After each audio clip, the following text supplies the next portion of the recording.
Mic check with Mr. Anderson.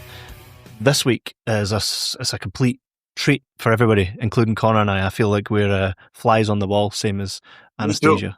Right. But today we are joined by Kurt Angle, the Hall of Famer, the Olympic gold medalist, among many things. Like if we were to sit here and talk about all the accolades and all the amazing things Kurt's done, we would be here all day and we wouldn't actually get to the interview. But Ken, like, tell us before we get to the interview, like, what does Kurt Angle mean to you as a friend, a mentor, an opponent over the years? I just want to say that, like, at the end of the day, I'm a wrestling fan, right? Like, I'm just like you guys. I'm just like anybody else. And the fact that I can text my friend Kurt Angle and say, "Hey, dude, you want to come on my podcast?" And he says, "Of course, I'll make time for you," is just wild to me. It's definitely not lost. It's one of those things that, like, when I was working with Taker, and I've said this before, but he's got the absolute longest intro in the entire business, right? 10 minutes long before you hear the first gong to he gets the hat and the coat off in the ring, and we finally start circling up. And at no point ever was it, God, I wish this would speed up a little bit. Like, I just sat and enjoyed it the entire time. Kurt he was always awesome to me. Even we briefly crossed paths in WWE, but I think we were on different brands. When I started on SmackDown, I believe he was on Raw. And Davari, who's my best friend in the business, was managing him at the time. So it's interesting because, like, Davari and I have always sort of missed each other. We were on separate brands at the same time.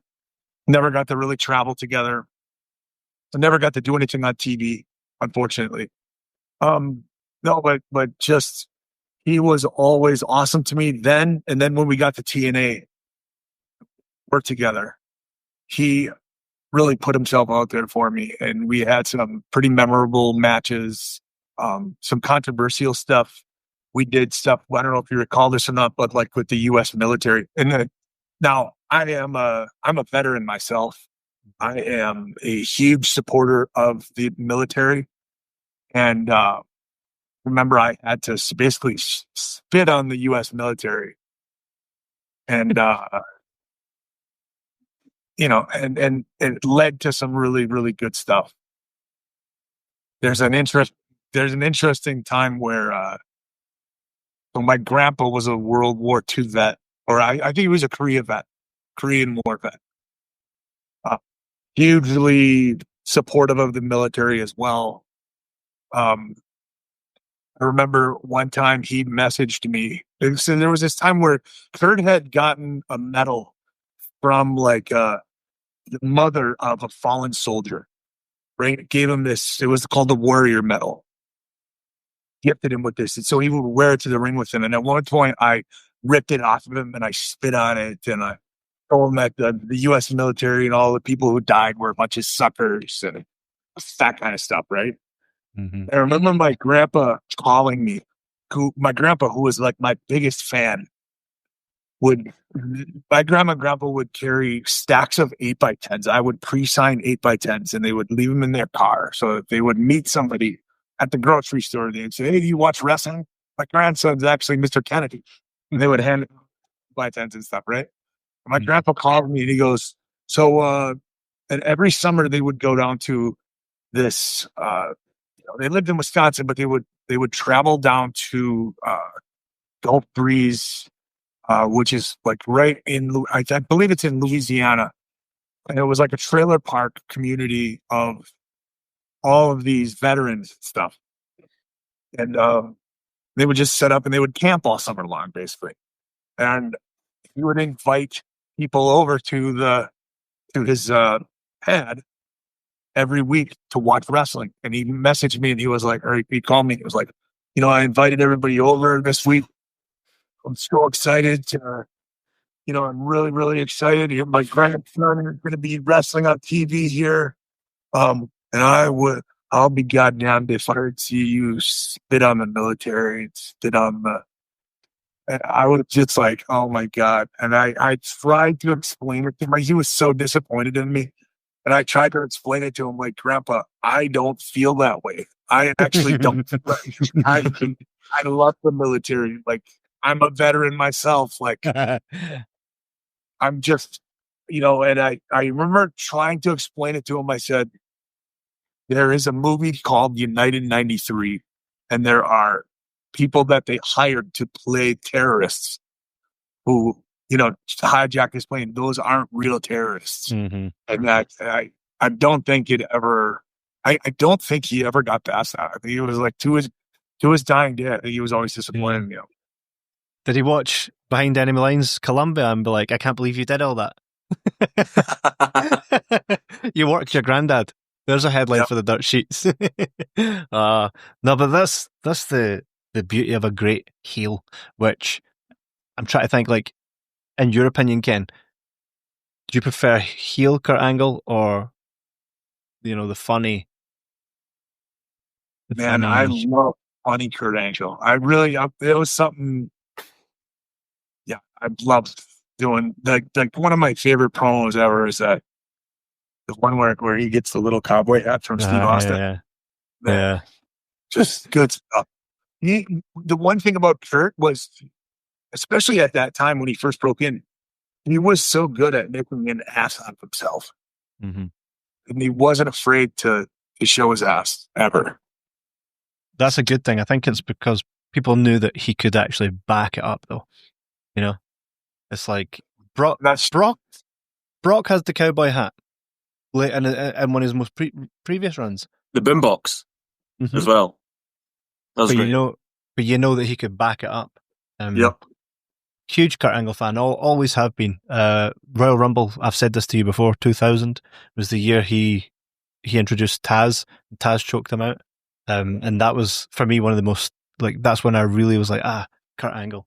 But it's a pleasure to be speaking to him today. This is bucket list for us. And for you, how long is it since you last seen Kurt, spoke to him? I think we crossed paths we were at a wrestling show together, but he was sitting at his table and I was at mine. And, I kind of went over there and gave him a hug real quick and hi and bye. But just to have a sit down with him, this is the longest I've actually sat down with Kurt for 10 years, maybe. Wow. It's been a while. Jeez. Well, long may it continue. Be the first of many. 2016, I left TNA, so, and he was already, I think he was gone when I left. I think he was, yeah. So, yeah, 10 years, 10, 11, something like that. Well, it's amazing that you guys are connecting again. This is the beautiful world of podcasting, and it's great. It's a great way for friends to catch up. So it's an absolute honor for us to sit through this. But without further ado, ladies and gentlemen, Kurt Angle. One of the greatest of all time. There's no debate about it. Kurt Angle is one of the absolute greatest of all time. And today we get to chat to Ken and Kurt, and we get to witness these guys catch up. I mean, how long has it been, Kurt and Ken? I think I might have seen him in an autograph signing. It was probably years ago, but Ken and I had a great history together. I was in WWE when he was there, and then we both moseyed over to TNA, and we both had a pretty good career there. And we had some really monumental matches. I remember that. One of my favorite matches, my favorite. If anybody asks me, what's your favorite match that you've ever been a part of? It's the cage match with you, 2009 Lockdown. Take me back, if you can. We were given, if you remember this, they threw a creative monkey wrench at us. Yeah, it was almost impossible. They gave us this key where, like, we had a ladder match the week before, and then whoever got the key had, like, access to the cage door. Do you recall that? And the kind of we sort of went into, like, frantically trying to figure out, like, what we were going to do with this key and how we were going to make it make sense. Well, the toughest part is when you have a cage match, you're used to guys trying to climb the cage to get out to win the match. They didn't give us that opportunity. They gave us one opportunity to leave, and that's through the cage, through the door. And when you have a cage match, you don't climb the cage, it's going to be pretty boring. So we had to find a way of making that psychology work with this match that we were pigeon-toed with. We couldn't do submission, we couldn't do pinfall, we couldn't go over the top the cage. All we could do is go out the door. So if all we did was try to go out the door all night long, it would be boring as hell. And so I was kind of pissed off because I was like, why are we allowed to climb the cage to win? Well, because you had a ladder match and we had a key at the up above it, and you have to use the key to exit the cage. And it was like, wow, man, this is almost impossible. There's no way we're going to have a great match doing this. And fortunately, it worked out really well. But if it weren't for you and me putting together some really good psychology and thinking outside the box so that we could do the climbing the cage and do all that stuff. And so the thing is, I think that match was set to fail, and we truly succeeded. 10-4. And you must have convinced them to allow us to go, because we ended up doing some stuff off the top of the cage, obviously. And what we did is I got pissed off. I was the baby face, and you were like, whoa. And I was blocking the door, and you went to get out of the cage, or you wanted to get out of the cage, so you climbed it. And I followed you. We went up there, and we started beating each other's asses, and then we came back into the cage. I probably hit you with an angle slam or a German suplex, but that's the psychology I'm talking about. They were basically telling us you can only leave the door. And it's like, whoa, how do we make this match exciting if all we're doing is trying to exit the door? But with you doing what you did and saying, whoa, I don't want to deal with you, Kurt, I'm leaving. And you go up and climb a cage behind you, and I followed you up there. Now we could do spots. And I think that's why it worked really well. Well, and at some point you took the key and made it look like you tossed the key. Like, really not. Yeah, I remember that. And that's another reason why you were able to climb the cage. I mean, you were like, whoa, I don't have no way out of here. I got to get up. Yeah, climb the cage. Yeah. So we really put our minds together and came up with some really good stuff to make sure that match had great psychology. So on the day, I don't know if you remember this, like the build up to it, we had 25 minutes, 3 weeks out, they're telling us you got 25 minutes, 23 minutes or something like that, which is a really significant portion of time to be able to go in and tell a story. Yeah. On the day, you came up to me and said, they're trying to cut our time. And they were trying to cut it to like 13 minutes or 14 minutes or something like that. Do you remember that? I remember. I remember what I told you. What did you tell me? Fuck them. We're going as long as we have to. That's what I said. I was pissed, man. They put us in this match, and then they cut our time. I was like, you know what? Fuck it. We're going the full time. We're going to go 30 minutes, not 25. So, I told you I would take the heat for it, and I did. Yeah. And but I was so mad. I was like, no, we're getting the full time and then some. Did you get any heat from it? Did anybody say anything to you? Because nobody said anything to me at all. Well, no, nobody said anything to me, and I'm not sure why. I think it was because the match was so damn good. They knew. Like, whoa, we didn't know it was going to be this good. And so I think, you know what? When I went to Vince Russo and I was complaining about the match, he probably said, you know what? I think it should be cut shorter so that these guys don't have to go through, try to. If the matches can be boring, I'm going to cut the time so it's less boring. I think that's why they cut our time, to be honest with you. But I was like, nope, fuck them. We're going to go the full distance, maybe even longer. I remember in the match, we're in the ring, we're going, and Slick was our referee, and Slick was like, all right, guys, wrap it up. And we just, we knew that we were just going to keep going. So we were like, okay, cool. And then we kept going. And then he's like, guys, they're telling us to wrap it up. And we just kept going. And then finally he was like, they're screaming in my ear. And you looked at him and you said, tell them to fuck off. Funny, because he can't tell them that because there was no, he can't talk, I know. So he just looked up. He should have did a sign language, fuck off. the camera. We said, Oh man. the only person that did say something to me was I remember AJ was having a match that night with Rick, and they cut his time significantly. Right? They cut it, and he came up to me and he gave me that like, I'm not mad at you, I'm disappointed in you, which was word. You know what? AJ did it to me too. Yeah. Did it? So there was somebody. AJ came to me and said, "Hey, Kurt, I need them time for Rick." I said, "AJ, we were supposed to go 25, and they cut us down to 13 minutes." I said, "I understand that you're upset, but I am too." I mean, we have a match where we're trying to tell a story. We can't just rush it and go through it quickly. We have to slow down and tell so it all makes sense. And so AJ was like, "I understand, that's cool, but to be honest with you, listen, AJ can have a 5-star match with anybody. I know that.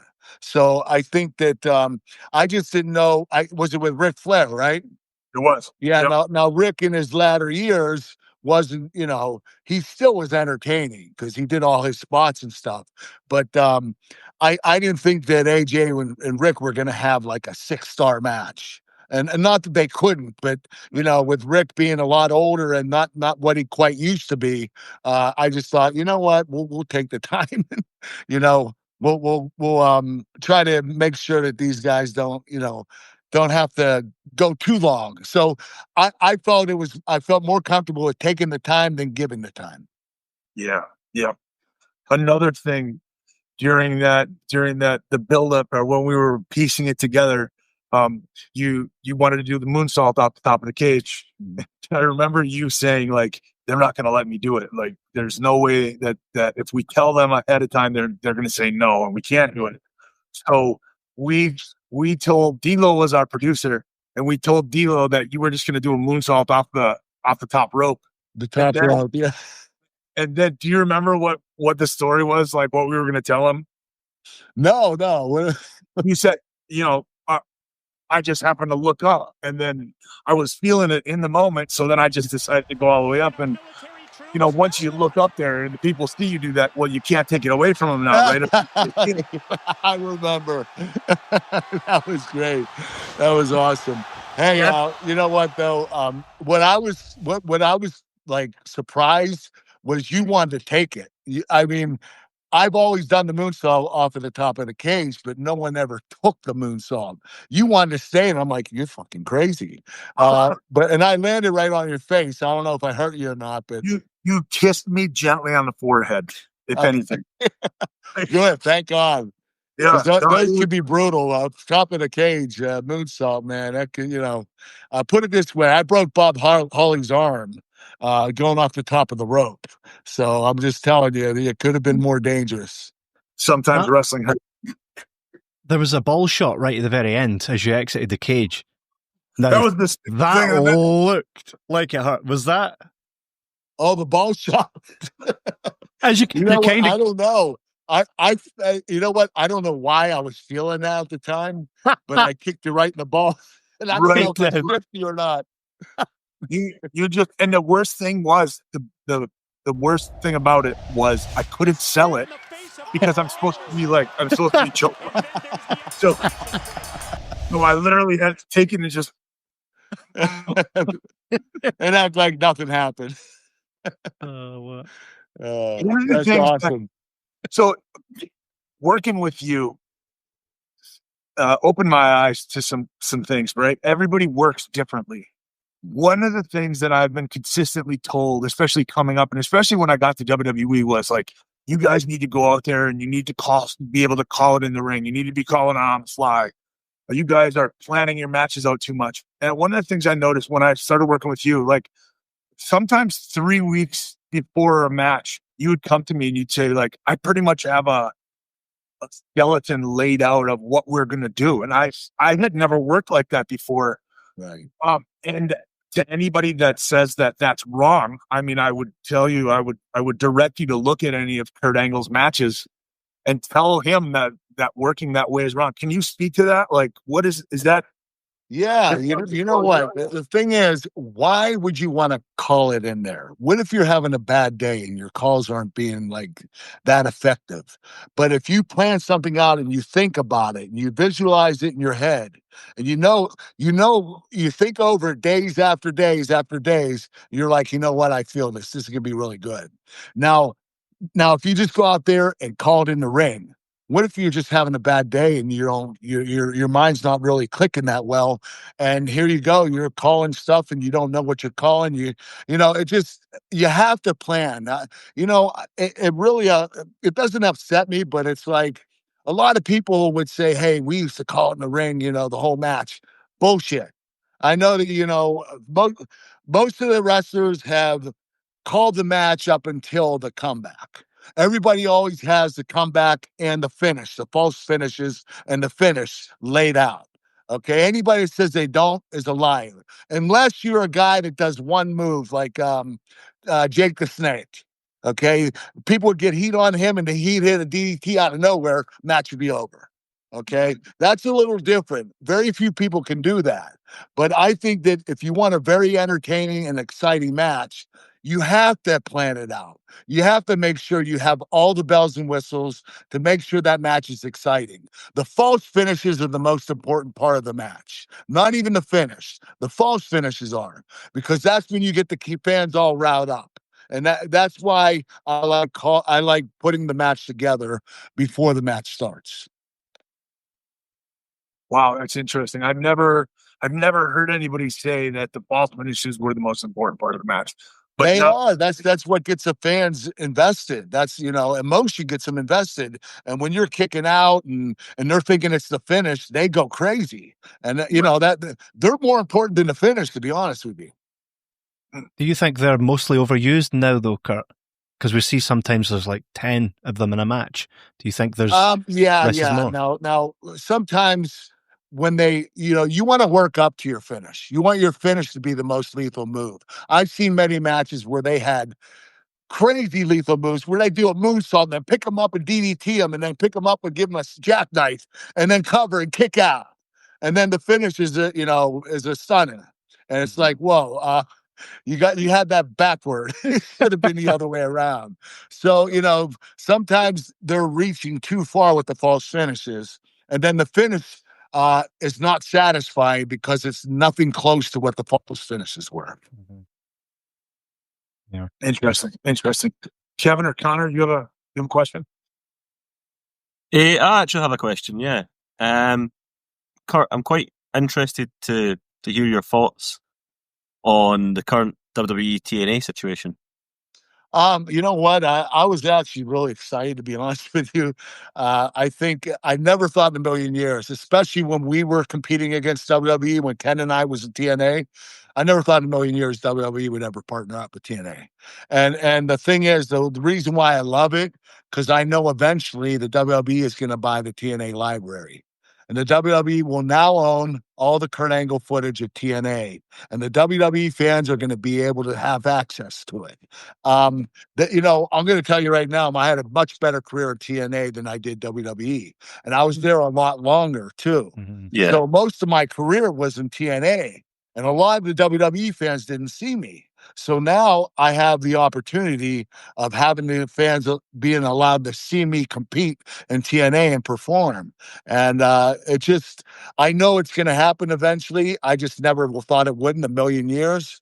But, now that they have partnered and they're both invested in each other, I think eventually they're gonna buy the library. Yeah, I look forward to it. Yeah. Yeah. Do you think we'll run the risk of going back to there's only one game in town, though? Like WWE gobbles up everything again, Yeah. You know what? It's unfortunate. The only one that really made a true threat and compete against WWE was WCW. Even TNA, we were doing 2.1 million viewers a week on Spike, which was phenomenal, but we still weren't competing. I just don't know. AEW, I thought they had a great run, but I heard that it's dropping dramatically in attendance at their shows. I'm not sure if that's true or not, but WWE is just a machine. machine. And, now that they're owned by TKO, they're even more of a machine. I mean, I don't know if there's anybody ever going to be able to compete against them. And I don't see it for a very long time. When you're at TNA, did you ever think that could be a possibility that they could compete with I was WWE always realistically? hopeful. I was always hopeful. I took a lot of pride in wrestling for TNA. You know what? I loved it because they gave us our freedom to do what we wanted. We're allowed to say what we wanted. We had to, stick with the script of the idea of what they wanted, but we were able to structure it, our promos. Ken was very, very good at doing promos, and he was good at structuring them. They were also allowing us to structure our matches. We didn't have a lot of agents that would structure the matches for us like they do in WWE. I know in WWE you still have your own, you can put your own 2 cents worth in, but they're going to come up with the finish and they're going to come up with how you do it. In TNA, you get full freedom to do whatever you want to do. The only problem with that is you're going to have every match that they're all going to go outside the ring. Every match in WWE, you're only allowed to do it once a night or twice a night. So we had a lot of guys, doing that kind of stuff, and it became very repetitive. Diving outside the ring, next match, diving outside the ring, next match, diving outside the ring. It just became repetitive, and that's the only downfall to that. But I did love putting in my own creativity in everything I did. I actually have 2 questions for you that I've always wondered. So when you had left TNA, before you came back to WWE, I used to tweet at you regularly being like, I'm just still sitting here waiting for the Kurt Angle return to WWE. I think the way that you returned was amazing, but I would have much preferred that it would have been a surprise, because at that same time, there was a group called the League of Nations that were going around. They were almost like the Un-Americans. And Right. every week there would be someone come out to kind of lay the smackdown on them. And I thought, how amazing would that have been to have Kurt Angle's music just hit? Could you imagine like the roar in that arena? My question to you, based on that, how would you, if it was up to you, how would you have liked to return to WWE when you did? Okay, well, I'm gonna be brutally honest here. I left the WWE high and dry in 2006. Okay, they would not release me. I got to the point where I was desperate, and I got very emotional when I had a meeting with Vince McMahon, and I told him I can't do this anymore. I said the reason why I had a painkiller problem, and I was getting injured quite a bit because I was wrestling full time every single night. It was just crazy how much they had me working, and I just felt like I need to get out.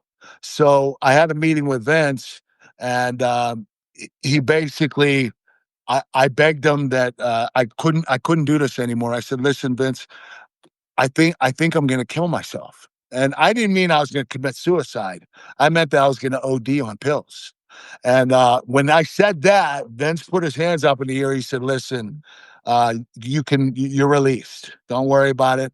Go home, take 6 months off, come back. I'll renew your contract." Well, little did Vince know, I already talked to TNA about going down there. And I actually had a 7-figure deal to wrestle part-time in TNA, which was incredible. And so when I met with Vince, after I left his office, I called Dixie Carter, and she said, "Okay, we're going to start you at Bound for Glory." And that was about 2 months later. And the thing is, what was the question you asked me? Just how would you have liked to have returned if it was up to you? Okay. Well, when I came back, okay, Vince McMahon didn't want me back right away. As a matter of fact, he said that he was worried about my reputation because I had 4 DUIs in 5 years. I made some horrible decisions at TNA. You're Kurt fucking And Angle. thank God Dixie Carter kept me. And she paid me too. I mean, there was one time I was gone for 8 months. I went to rehab and I rested up for 8 months, and she still paid me my contract, which is unbelievable. She was a blessing. Dixie Carter is the best boss I ever had. But coming back to WWE, I was fired up because I was wrestling a year where I was doing independent shows. I was wrestling Cody Rhodes, Alberto Del Rio, a lot of different talent, and I was getting ready for WWE. When I came back, they said, hey, what we're going to do first is induct you in the Hall of Fame. And I said, well, I'm not done wrestling. And they said, well, we're going to induct you and then you can wrestle. So I get inducted in the Hall of Fame. And that night, Vince McMahon comes up to me and says, hey, we're going to make you the GM of Raw. I said, I don't want to be the GM of Raw. I want to wrestle. He said, don't worry, we'll get to it. So I ended up being a general manager for 9 months. And I don't have any time to train in the ring. And I'm pushing 49, 50 years old. And I'm like, my body starts getting arthritic because I'm doing nothing, no activity. So my knees are tightening up, and then they were bent, and I couldn't straighten them out. And my neck and my back were all messed up. And now I look like an old man when I'm wrestling. And so when I eventually started wrestling after 9 months of being a GM, I wasn't having the matches I wanted to have. And not only that, but they were also having me job out quite a bit. I even tapped out the Drew McIntyre. He had me in my own ankle lock. You talk about rubbing it in my face. That's what they were doing. So when I decided to retire, I said, Vince, I'd like to retire and I'd like to have John Cena as my last match. He said, well, you can't do that because you have a program with Baron Corbin right now. We have to keep that program. If you want Cena, you got to wait the following year. He knew I wasn't going to wait another year. So I basically wrestled Baron Corbin, which I didn't mind doing, and I put him over at WrestleMania. So it was a big stick it to me when I returned. I did not have the matches I wanted to have. I didn't have the career I wanted to have. Now, don't get me wrong. My career, the first 6.5 years in WWE was awesome. But TNA was awesome. But when I got back to the WWE, it was just it was a slap in my face. It was stick it to me. And I don't blame him. I understand that, Vince McMahon does not forget, when you turn on him. And I did turn on him. And I lied to his face. I told him that I would just take 6 months off and come back. And no, I already had a contract ready. And so I think he knew that, and there was nothing I could do about it. I had to suck it up and bend over and take it up the tailpipe is what I did. Look at John Cena's retirement right now. I would have loved to have this retirement. Okay. You know what I had? I had 5 matches. I lost 3 of them. And 2 of them, they let me win. And they were just on Raw and SmackDown. They weren't on pay-per-view. So it's just like, let's get Kurt Angle out of here. And that was like, push me through and just get rid of me and forget about Kurt Angle. And that's how I felt. With the new regime and it being Cena's retirement, would you go one last time with John Cena? I wish I could, man. I can't. But that would be very tempting, but there's just no way possible. I had my knees replaced. I have to have my shoulders replaced. I had 5 neck surgeries, 2 back surgeries. My body just is really banged up. There's really nothing I can do. Well, I think it's from the fact that you put everything into every single match. I've never seen you go out. I've been in the ring with you a lot. We did a lot of house shows together for TNA. Never at any point did you ever just go in there and phone it in. Like, I had to have my working boots laced up every single. You're right. I took a lot of pride in my work, whether it was a house show or TV or pay-per-view. But thank you, Ken. That means a lot to me coming from you. And I've always taken a lot of pride in my work, and I've always put 110% in every single time I went in that ring. One final question. If you could go back and talk to a young Kurt Angle, what would you tell him to focus on? I tell him to stay away from the painkillers, no matter how painful my injuries were. The thing is, listen, I got introduced to painkillers after I broke my neck a second time. I broke my neck in the Olympics. I didn't use painkillers back then. The second time was in WWE, and a doctor introduced me to them. And I loved them. I mean, listen, when I first took them, I was like, whoa, I love this. And so I knew I was hooked. And don't get me wrong, I had a lot of pain that I was dealing with, and it was helping with my pain, but I also liked the euphoric feeling it gave me. And so I knew I was an addict right away. And there was nothing I could do because every day it just got worse and worse. And my tolerance got bigger and bigger. So I was taking one painkiller every 4 to 6 hours. But after a while, your body builds a tolerance. I started taking two. Then two led to four, four led to 8. I was literally taking 65 extra strength Vicodin in a day when I was at my biggest, amount taking. It was ridiculous. And you know what? You talk about, I worked so hard to make sure I got my painkillers when I needed them. I had 12 different doctors write me 12 different scripts, and I go to 12 different pharmacies. You can't do this today because once a pharmacy sees you got painkillers, they notify every other pharmacy. Yeah. Back then, you could get away with it. And I was also buying them illegally from Mexico, 500 of them. So I was buying 2,200 pills a month just to feed my addiction. And I was way out of control. And that's why I had to leave the WWE, because I knew that I needed to get better. And that's what I did. But don't get me wrong. What I did is I got my painkiller problem under control and TNA. Then I started drinking alcohol excessively. And that's what an addict does. He switches from one drug to the other. And that's when I made all those horrible decisions. Drinking and driving. I can't believe I was doing the shit I was doing. It fucking makes me sick to this day.